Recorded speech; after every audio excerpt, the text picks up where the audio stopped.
Curso online Histórias de uma Região. Representações do Nordeste brasileiro.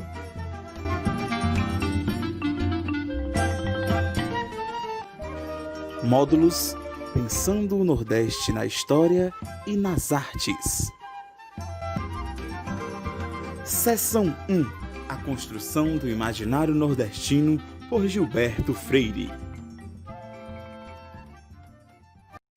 Olá, meu nome é Salve Henrique e eu serei o seu professor neste módulo que tem como nome A Construção do Imaginário Nordestino por Gilberto Freire.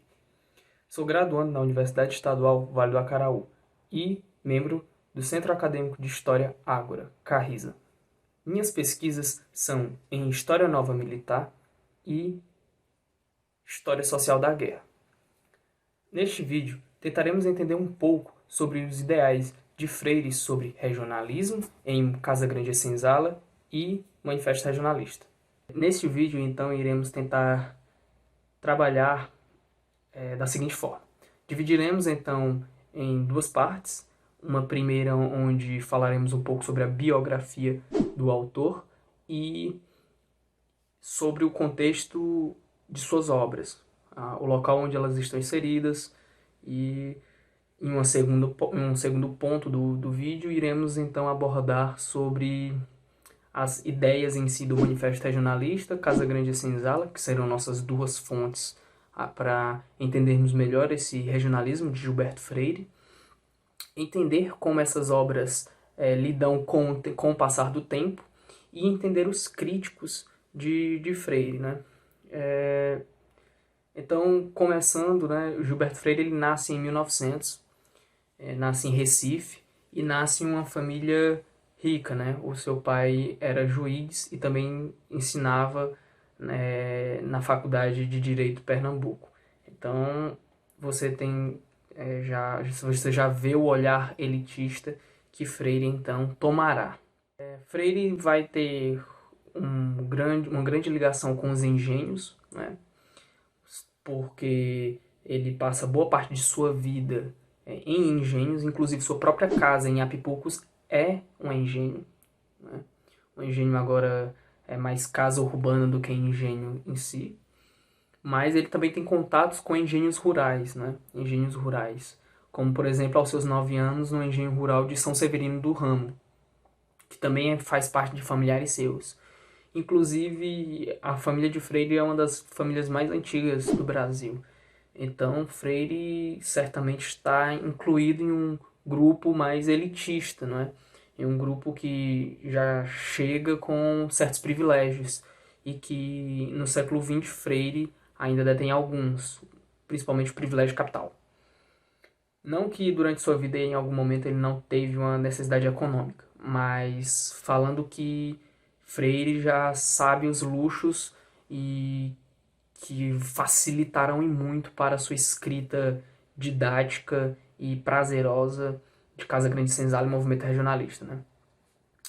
Mas, então ele vai para os Estados Unidos já adolescente, em 1922, inclusive, aos seus 22 anos, ele publica sua tese de mestrado, e em 1930 acontece um fato corriqueiro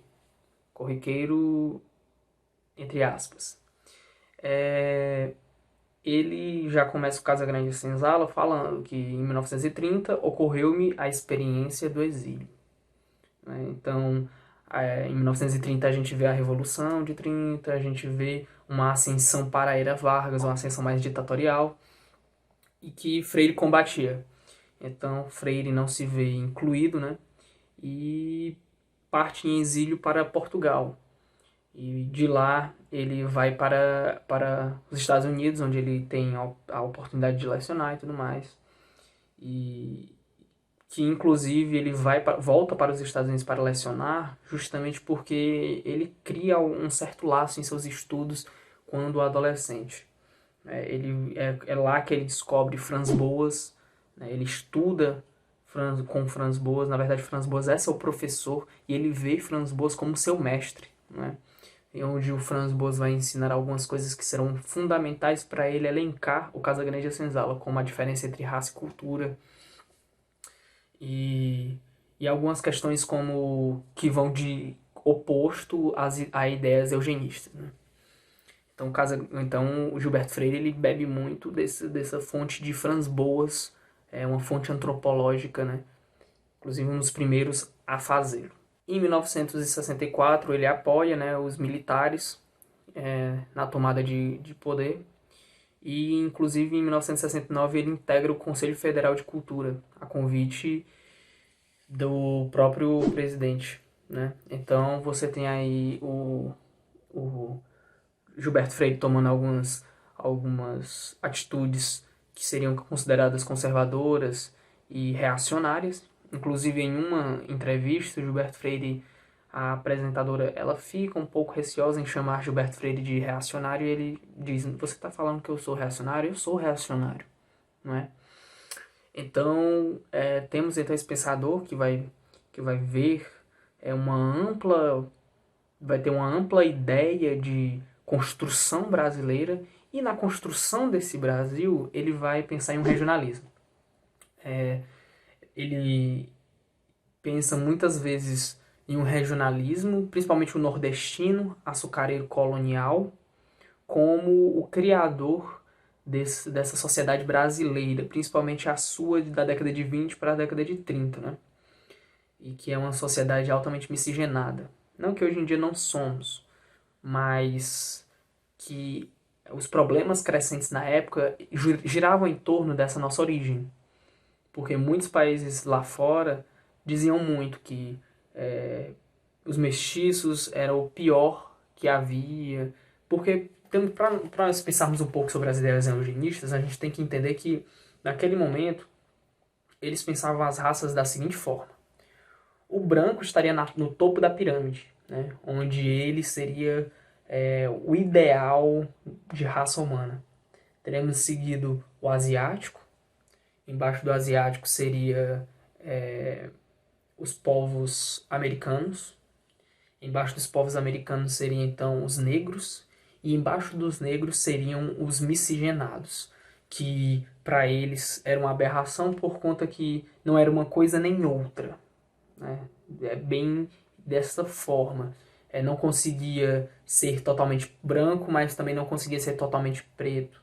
Não conseguiria ser totalmente indígena nem asiático.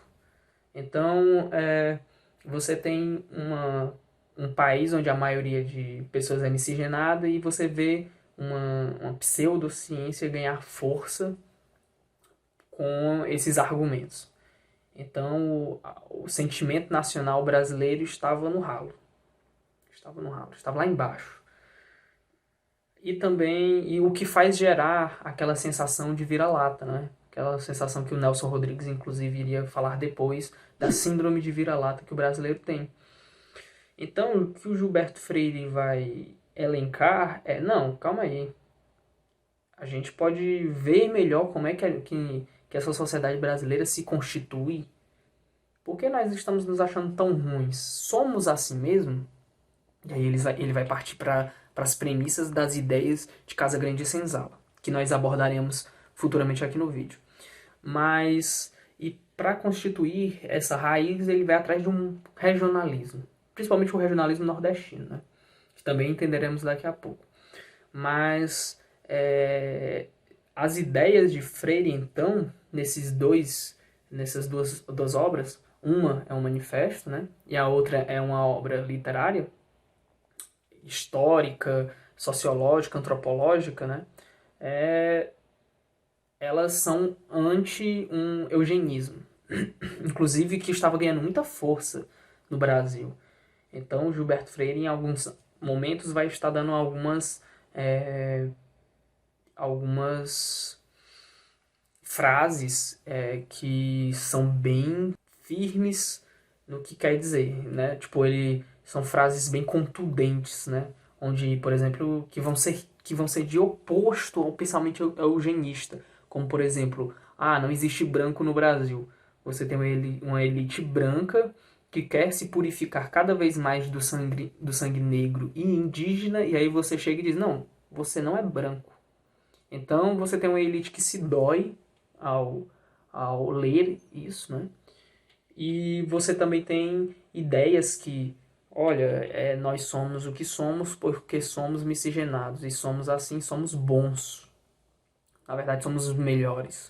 O que o Gilberto Freire vai fazer é inverter a pirâmide. O miscigenado é o melhor, porque ele vai trazer de cada raça e cada cultura aspectos que servirão para dar uma autenticidade à cultura da região, né? Da região barra país. Então, essas ideias, essas obras de Freire são muito importantes em uma situação onde o Brasil se vê sem moral no sentido de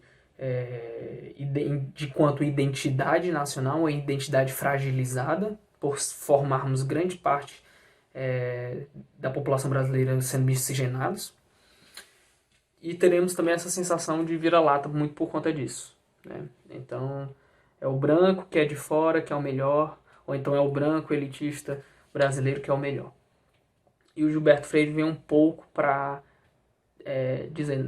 contrariar essas ideias, né, e dar uma luz no fim do túnel. Inclusive, a sua obra Casa Grande Senzala tem essa premissa de resgatar uma identidade nacional.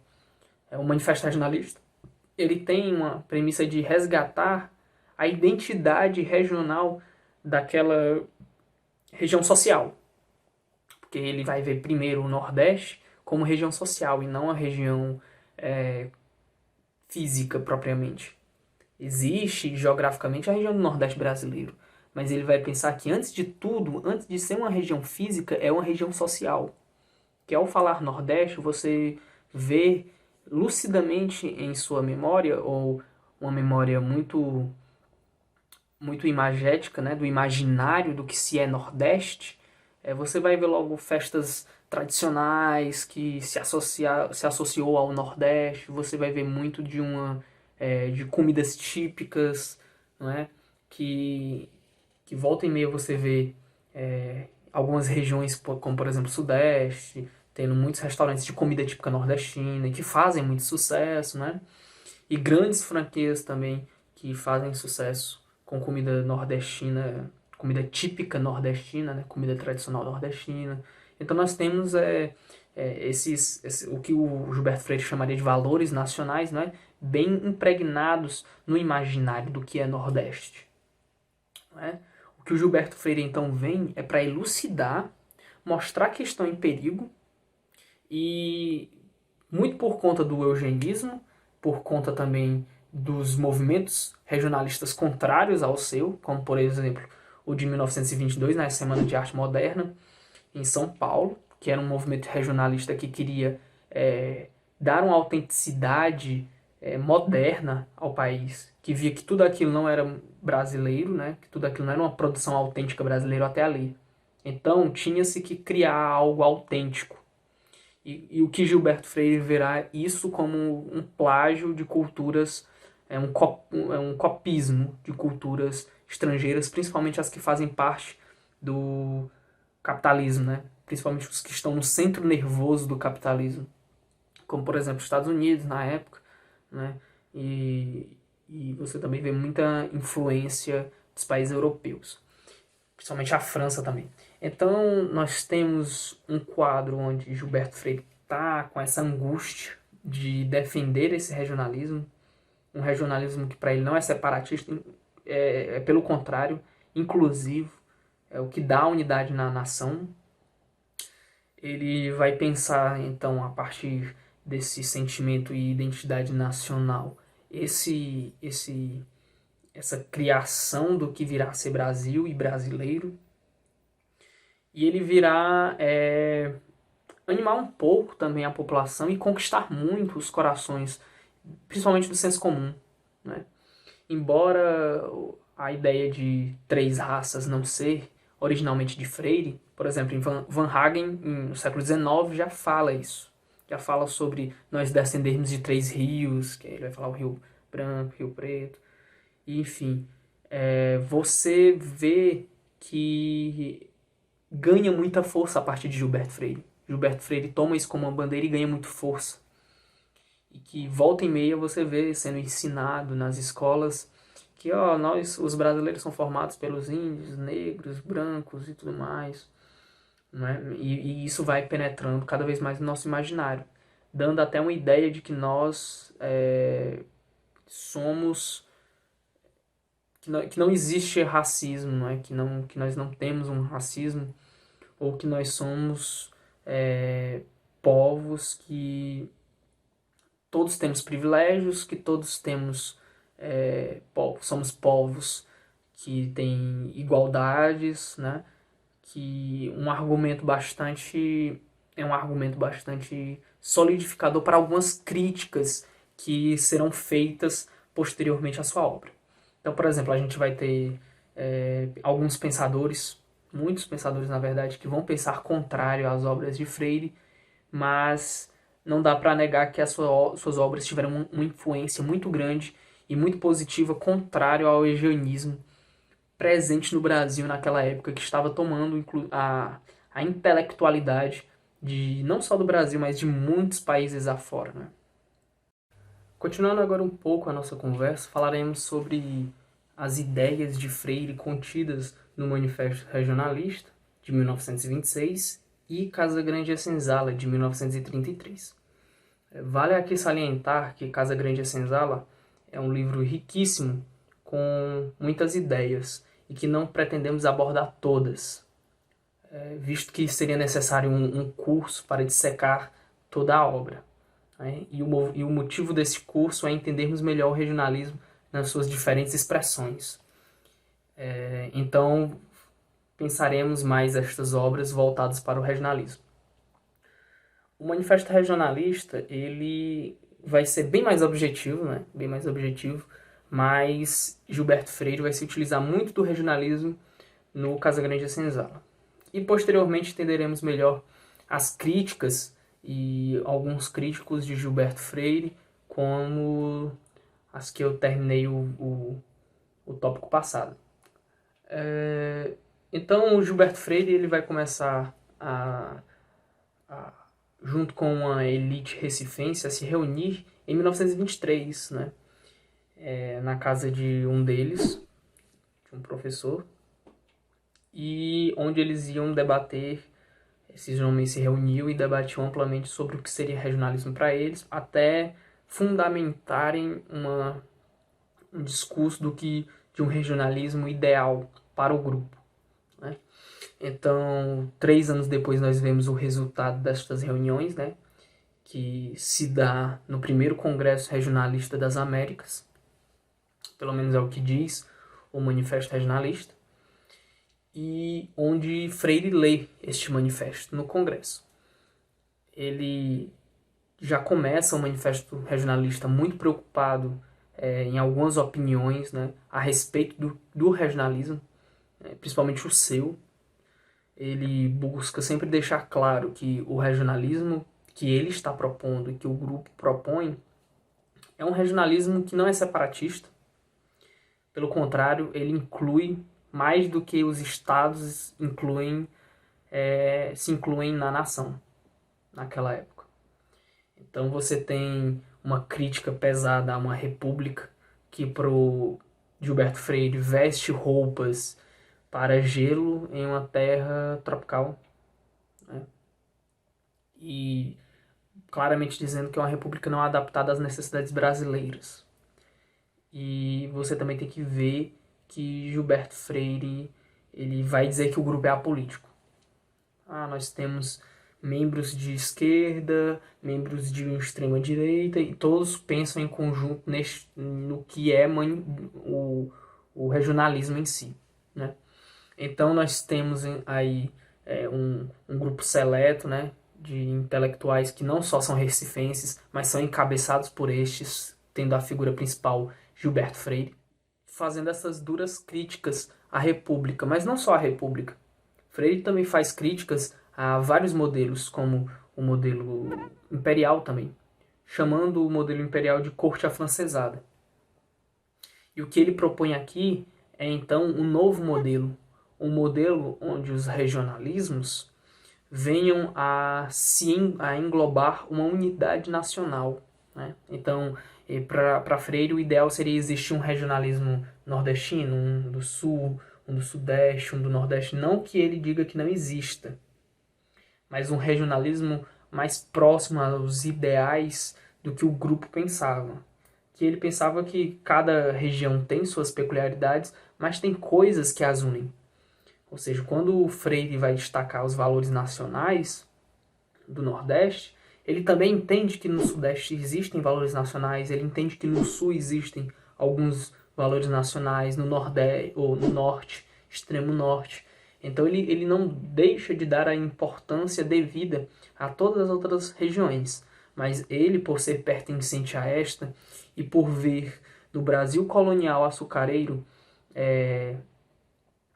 uma formação do que viria a ser o Brasil, ele diz que é desta região que surgem os primeiros valores nacionais que sustentaram por muito tempo, né, por alguns séculos, o que viria a ser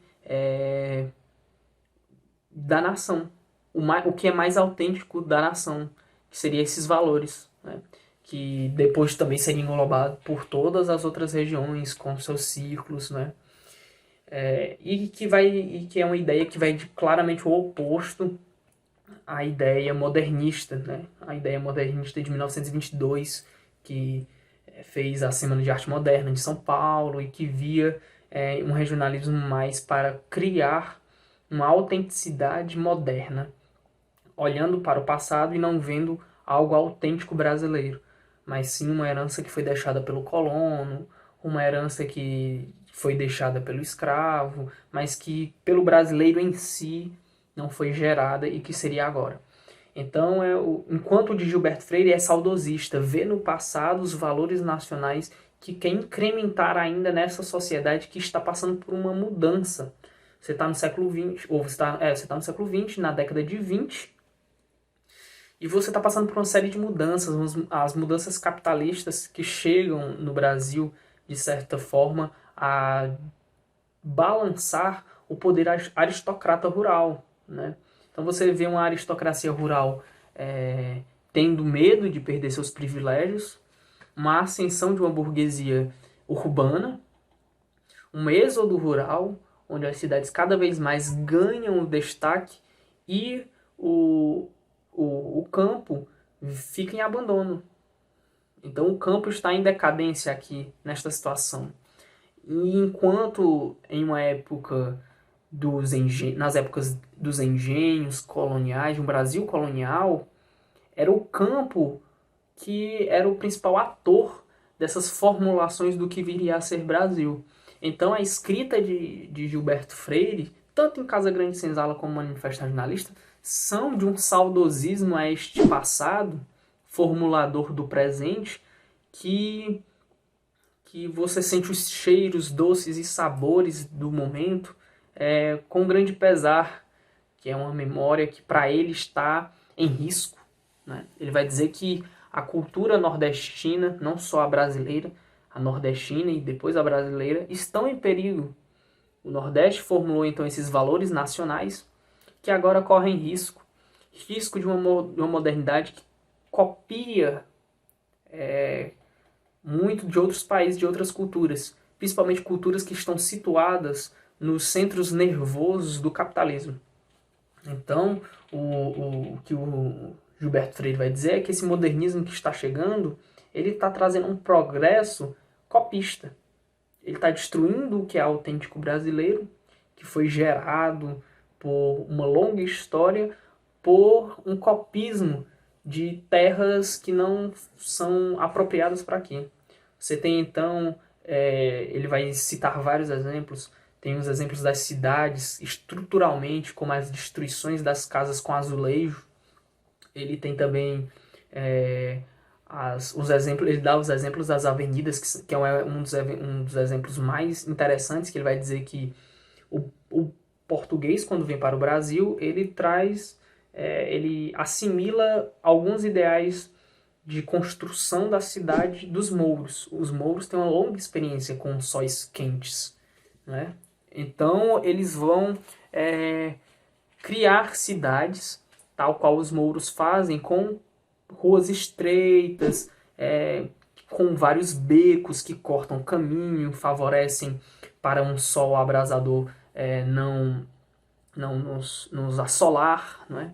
Então você está naquela cidade onde você vê aqueles aspectos mais antigos, becos e vielas que cortam caminhos, que fazem você chegar no ao seu objetivo mais rápido, que quando você passa por aquele beco você sente aquela brisa, você sente que não tem mais uma iluminação solar, então facilita para você já não precisa mais ficar naquele sol escaldante, né?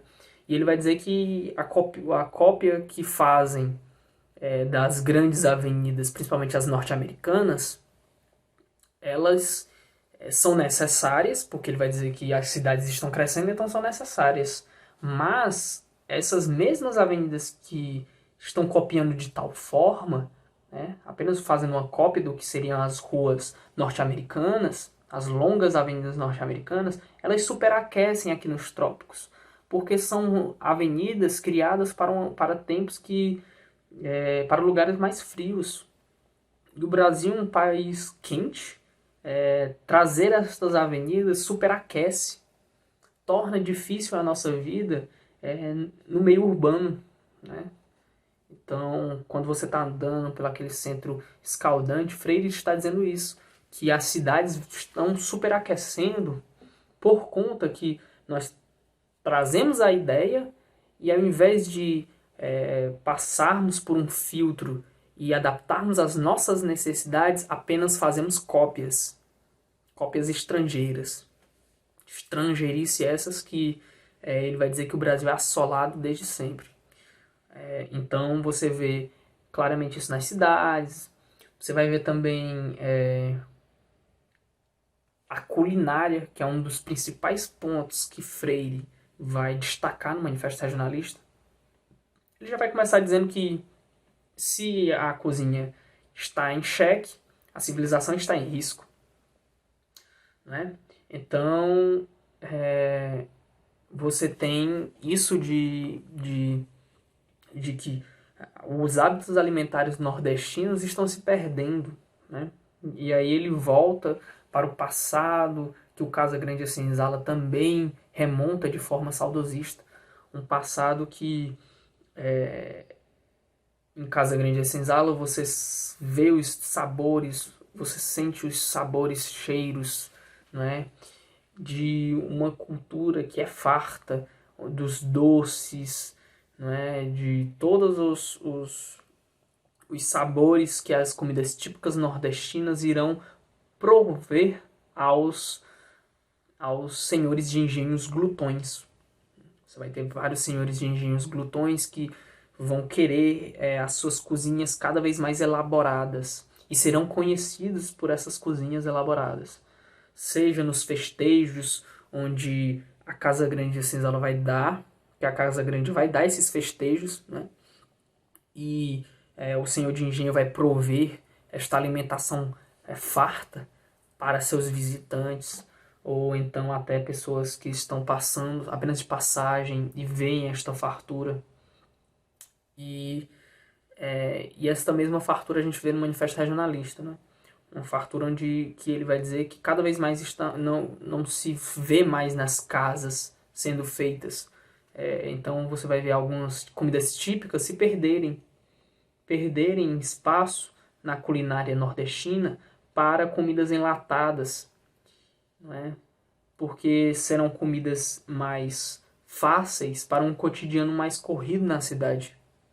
Então ele vai dizer que vai se pegar muito da tradição norte-americana de comer enlatados, em conserva, comidas enlatadas e em conserva, o que diminuirá e empobrecerá mais a cozinha nordestina, né? Então ele vai dizer que isso para ele na época já estava latente na população urbana.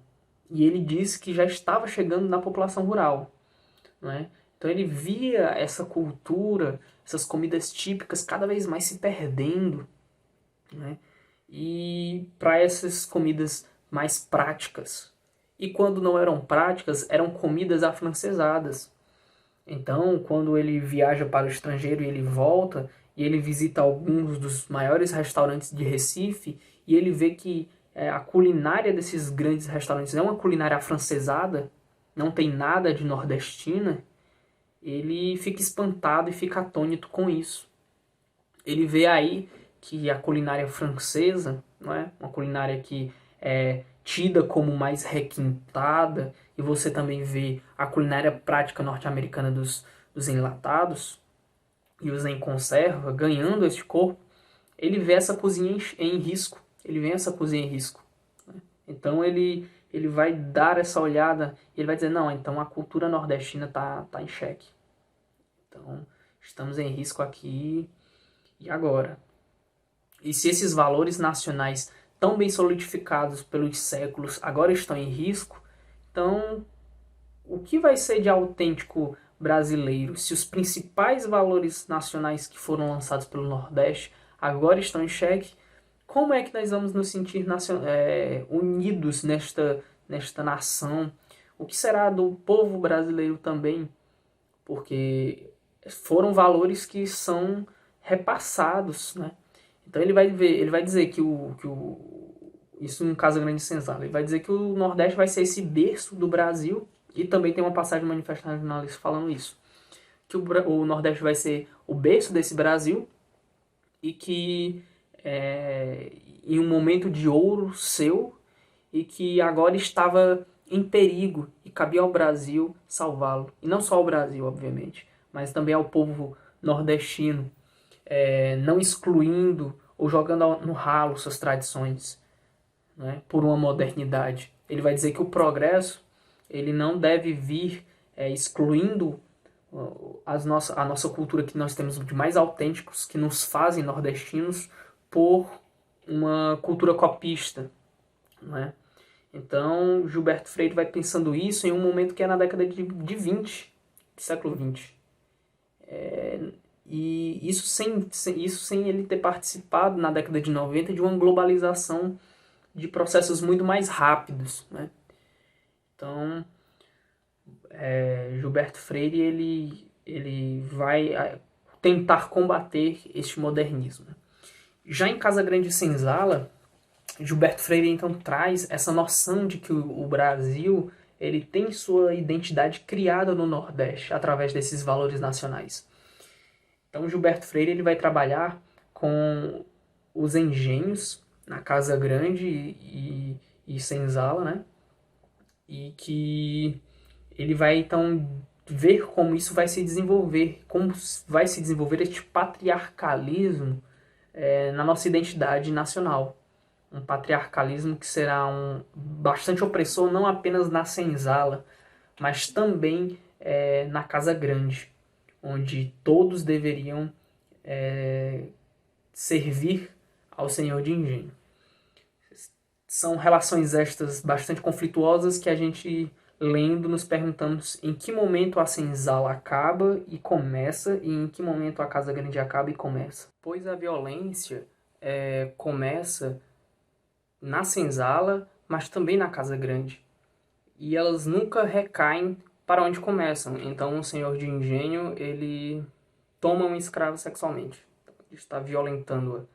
E aí a Sinhá Branca sabe disso depois, e para fazer com que a escrava não seja mais bem vista aos olhos do senhor de engenho, ela vai lá e a tortura, desfigurando fisicamente a escrava, e o senhor de engenho sai impune, não é?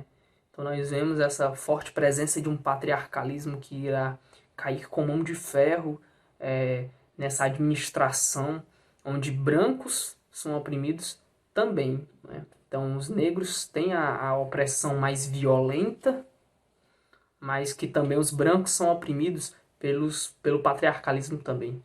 Então você vê a construção dessa sociedade, onde mesmo opostos, elas estão se interagindo para criar o que virá a ser o brasileiro, né?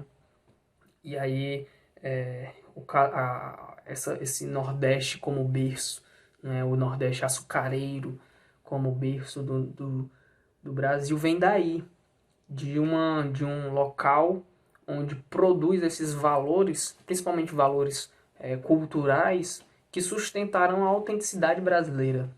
Seja ela na arquitetura de engenho, que é muito diferente de uma casa portuguesa da época, por exemplo, seja nas diferenças entre alimentação, que depois virão a se firmar cada vez mais, e seja também nas relações sociais. Então, existe uma frase que o Fernando Henrique Cardoso escreve, prefaciando Casa Grande e Senzala, que resume bem a obra. O Fernando Henrique então fala: Gilberto Freire seria o mestre do equilíbrio dos contrários. Sua obra está perpassada por antagonismos, mas dessas contradições não nasce uma dialética. Não há a superação dos contrários, nem por consequência se vislumbra qualquer sentido de história. Os contrários se justapõem, frequentemente da forma ambígua, e convivem em harmonia. Então, você vê um pouco como o Gilberto Freire vai trabalhar com essas ambiguidades entre o escravo e o patrão, né, e o senhor de engenho. Você vai ver como esta sociedade vai se integrar e vai se cada vez mais se engendrar uma à outra, dando a ideia de que mesmo havendo todas as lutas contrárias entre esses dois grupos, eles ainda assim fazem parte de um mecanismo colonial que resultará na sociedade brasileira do futuro, né?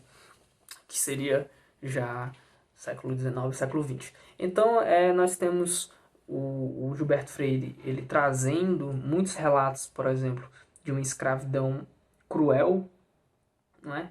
Mas que, de certa forma, também é adocicada, né? Ele traz alguns relatos chocantes, como alguns senhores de engenho que têm as paredes de seu engenho tão largas que em alguns momentos alguns senhores enterram escravos nas paredes para que elas, de tão largas que elas eram, mostrando um pouco do seu poder, né?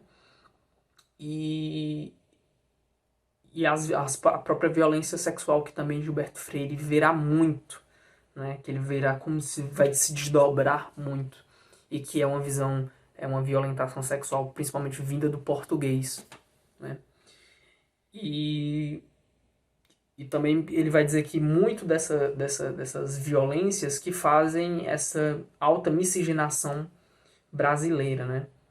Então, porque ele vai primeiro dizer que não existiam brancas na época, porque se existiam eram pouquíssimas, e que estavam mais à disposição as negras e as indígenas, né? E ele vê que boa parte destas uniões, né, são violências para com esses grupos, e não muito algo pacífico. Então ele vê que nossa história é construída através de várias violências, né, que foram dadas, mas que resultaram no final na mestiçagem. E a mestiçagem é boa. E por mais que tudo o que tenha acontecido no Brasil, nós somos um país onde não somos segregacionistas, né, por conta dessa miscigenação. E aí Gilberto Freire compara um pouco com o sul dos Estados Unidos e algumas questões dos Estados Unidos, né, a respeito dessa segregação. Que ele vai dizer que nós não temos, e este é um dos pontos onde alguns autores, como o próprio Fernando Henrique Cardoso, que já citamos, que foi muito influenciado por Florestan Fernandes, né? Então Florestan Fernandes ele vai dizer que, na verdade, o negro não é bem assim, não foram relações adoçadas, né, açucaradas, como Gilberto Freire traz, que o negro foi muito mais oprimido do que pareceu ser no livro de Gilberto Freire. E ele vai também apelidar Gilberto Freire de democrata das raças, porque o Gilberto Freire vai trazer essas formas de dizer, olha, não existe racismo no Brasil, o que existe é um preconceito de de grupos e de indivíduos. Não é um preconceito que se instala de forma oficial, né? Então o Florestan Fernandes vai dizer que não é porque não vão existir esse segregacionismo de forma oficial que não vai existir o segregacionismo de forma social entre os mesmos, entre o branco e o negro, né? Então você vê muito que o Florestan Fernandes discute muito isso. Também existem muitos críticos que dizem que a obra de Gilberto Freire hipersexualiza o oprimido, né? E outros que apoiam Gilberto Freire que dizem que, na verdade, ele mostra que a hipersexualização vem do português para com o oprimido, né?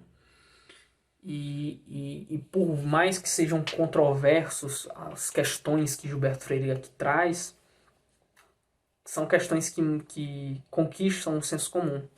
Conquistam o senso comum, principalmente da questão que, embora não seja criada por Gilberto Freire, mas que Gilberto Freire endossa mais, que é o mito das três raças, o mito de criação das três raças no Brasil.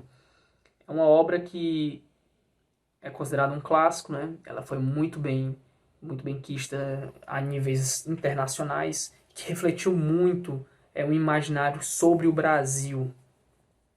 Não que este imaginário não haja mais, mas que durante muito tempo foi hegemônico, de um país onde nós não temos essas distinções raciais, onde todo mundo é miscigenado e e todos têm direitos, então sendo assim. Então o que a escrita de Gilberto Freire trará em muito é uma escrita elegante, doce e genial, por conta que você lê e percebe que ela não é de uma forma acadêmica, não é uma escrita academicista, e que lhe prende e dá cheiros, sabores e saudades de tempos que você não viu, que você não viveu. Mas também traz, em alguns pontos, algumas dimensões do que foi também a escravidão e as relações de poder entre o escravo e o senhor de engenho, além do senhor de engenho e os próprios brancos da Casa Grande.